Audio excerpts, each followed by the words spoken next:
انسان کا ایک جسم ہے اور ایک روح، یہ دونوں سے مل کر انسان بنا۔ کچھ بیماریاں انسان کی جسمانی ہیں اور کچھ روحانی ہیں۔ جسمانی بیماریاں جیسے شوگر ہے، بلڈ پریشر ہے، ہیپیٹائٹس سی ہے، یہ جسمانی بیماریاں ہیں۔ اور کچھ روحانی بیماریاں ہیں جیسے حسد، تکبر، بخل، عجب، انانیت، یہ چیزیں یہ روحانی بیماریاں ہیں۔ جسمانی بیماریوں کے لیے بھی معالج ہیں اور روحانی بیماریوں کے لیے بھی معالج ہیں۔ جسمانی بیماریوں کے جو معالج ہیں ان کو ہم کیا کہتے ہیں؟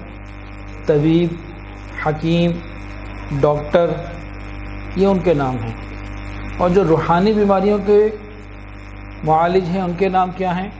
وہ علماء ہیں، صلحاء ہیں، مشائخ کرام ہیں، ان کو روحانی طبیب کہا جاتا ہے۔ یہ روحانی بیماریوں کو دور کرتے ہیں۔ جو ظاہری جسمانی بیماریاں ہیں ان کے لیے بھی باقاعدہ کتابیں لکھی ہوئی ہیں۔ میڈیسن کی کتابیں تو اتنی بڑی بڑی ہیں اور ہر وقت اس میں نئی سے نئی تحقیق آتی چلی جا رہی ہے کہ انسان حیران ہو جاتا ہے۔ ایک ایک جسم کے آرگن، ایک ایک پارٹ کے بارے میں اتنی تفصیلات ہیں۔ اسی طرح حکیموں کی بھی دوائی کتابیں کچھ ہیں، میزان الطب، قانونچہ، منہاج الاطباء، مختلف نام ان کے ہیں۔ اسی طرح روحانی بیماریوں کے لیے بھی کتابیں ہیں۔ کون سی کتابیں؟ قرآن مجید یہ اصل کتاب ہے، پھر اس کی تشریح ہے بخاری شریف، مسلم شریف، ترمذی شریف، یہ حدیث کی کتابیں، اخلاق کی کتابیں، یہ اعمال کی کتابیں، یہ سب روحانی بیماریوں کا علاج ہے۔ ہم یہ دیکھتے ہیں کہ جب ہم جسمانی طور پر بیمار ہوتے ہیں تو کتابیں موجود ہونے کے باوجود ہم کتابوں سے رجوع نہیں کرتے۔ مثلا جتنے لوگ یہاں بیٹھے ہیں کسی کو کوئی نہ کوئی بیماری تو ہو ہی جاتی ہے، جیسے کہ رات سے کل سے میری طبیعت بڑی خراب، ابھی بولنا بھی تکلیف سے ہو رہا ہے، لوز موشن لگے رہے، بار بار واش روم جانا رہا۔ تو کتابیں تو موجود ہوتی ہیں لیکن ہم لوگ جسمانی بیماریوں میں بجائے کتاب سے علاج دیکھنے کے ہم ڈاکٹر سے رجوع کرتے ہیں۔ تو روحانی بیماریوں میں بھی ہمیں ایسا ہی کرنا چاہیے۔ ہم روحانی بیماریوں میں ایسا نہیں کرتے، سب لوگ ایسا نہیں کرتے۔ بعض لوگ کہتے ہیں ہم خود ہی کتابوں سے دیکھیں گے، ہمیں کیا ضرورت پڑی ہے کہ ہم کسی سے معلوم کریں۔ ان کا نفس ان کو جانے نہیں دیتا علماء کے پاس، مشائخ کے پاس۔ انسان اپنی تشخیص خود نہیں کر سکتا، یہ پکی بات ہے۔ اگر آپ غور کریں بعض ڈاکٹروں کو دیکھا گیا کہ جب وہ خود بیمار ہوتے ہیں تو اپنا علاج کسی دوسرے ڈاکٹر سے کرواتے ہیں۔ جب وہ خود بیمار ہوتے ہیں تو اپنا علاج کسی دوسرے ڈاکٹر سے کرواتے ہیں۔ کیا کہتے ہیں کہ جی میں اپنی تشخیص خود نہیں کر سکتا۔ یہ تو جسمانی بیماری کی بات ہے۔ روحانی بیماری کا معاملہ تو اس سے زیادہ اہم ہے۔ شیطان وہاں کیا کرتا ہے؟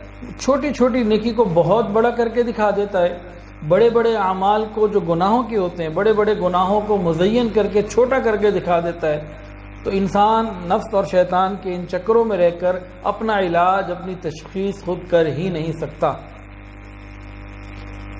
اپنی جسٹیفیکیشن وہ خود لے آتا ہے، کبیرہ گناہ کر رہا ہوتا ہے۔ کالج یونیورسٹی کے بچوں کو دیکھا، فون آتے ہیں باقاعدہ کہ جی ہم تو حلال محبت کر رہے ہیں، ایک کام حرام ہے، اللہ نے منع کیا، نبی نے منع کیا، ماں باپ سے چھپ کر رہے ہیں، پھر یہ کہاں سے حلال آ گیا؟ شیطان نفس ایسے چکر دے دیتا ہے کہ وہ گناہ کو گناہ ہی نہیں سمجھتے۔ تو انسان اپنا علاج خود نہیں کر سکتا، یہ پکی بات ہے، اسے ہمیں سمجھنا پڑے گا، پھر ہماری حالت بہتر ہوگی۔ جسمانی علاج اگر نہ کروایا تو کیا ہوگا؟ موت آ جائے گی۔ روحانی علاج نہ کروایا تو انسان جہنم کے منہ میں چلا جائے گا۔ جسمانی علاج کے کئی طریقے ہیں۔ طب یونانی ایک طریقہ، ایلوپیتھک ایک طریقہ، آکوپنکچر ایک طریقہ، اور مختلف طریقے اس میں موجود ہیں۔ طب نبوی صلی اللہ علیہ وسلم یہ بھی جسمانی بیماریوں کے لیے ایک طریقہ ہے، لیکن روحانی بیماریوں کے لیے بھی مختلف طریقے موجود ہیں۔ وہ کون سے ہیں؟ سلسلہ عالیہ، نقشبندیہ، سہروردیہ، چشتیہ اور قادریہ، یہ 4 طریقے آج بھی موجود ہیں روحانی بیماریوں کے علاج کے لیے۔ انسان اگر جسمانی طور پر بیمار ہو جائے وہ دوائی استعمال کرے، ساتھ پرہیز بتایا جو ہو گیا ہو اس پرہیز کو کرے، اور اچھی غذا استعمال کرے تو وقت کے ساتھ ساتھ صحت بھی آ جاتی ہے اور انسان پہلے سے زیادہ بہتر ہو سکتا ہے۔ اسی طرح روحانی بیماریوں کا معاملہ بھی ہے۔ اگر انسان روحانی طور پر بیمار ہو جائے تو یہ پھر روحانی مشائخ، روحانی معالج کے پاس جائے، اللہ والوں کے پاس آئے، اپنا مرض بتائے، علاج لے کہ بھئی ہم کیا کریں، پھر پرہیز بھی کرے اور انسان روحانی غذاؤں کو استعمال کرے تو خود بخود تبدیلی آنی شروع ہو جاتی ہے اور روحانی طور پر ترقی ملنا شروع ہو جاتی ہے۔ انسان 2 چیزوں سے مل کے بنا، ایک روح اور ایک جسم۔ اللہ تعالیٰ نے جسم کی ساری ضروریات مٹی میں رکھی، کھانا پینا، یہ مکان، ہر چیز مٹی سے نکل رہا، زمین سے تعلق۔ روح اوپر سے آئی ہوئی چیز ہے، عالم امر کی چیز ہے، اس کی غذا کیا ہے؟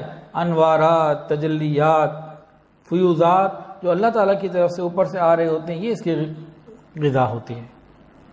تو جب انسان ذکر مراقبے میں بیٹھتا ہے، خانقاہوں میں آتا ہے، اللہ والوں کی صحبت میں بیٹھتا ہے تو یہ انوارات، تجلیات یہ اس کو ملتے ہیں اور اس کی روحانی بیماریاں ٹھیک ہونا شروع ہو جاتی ہیں۔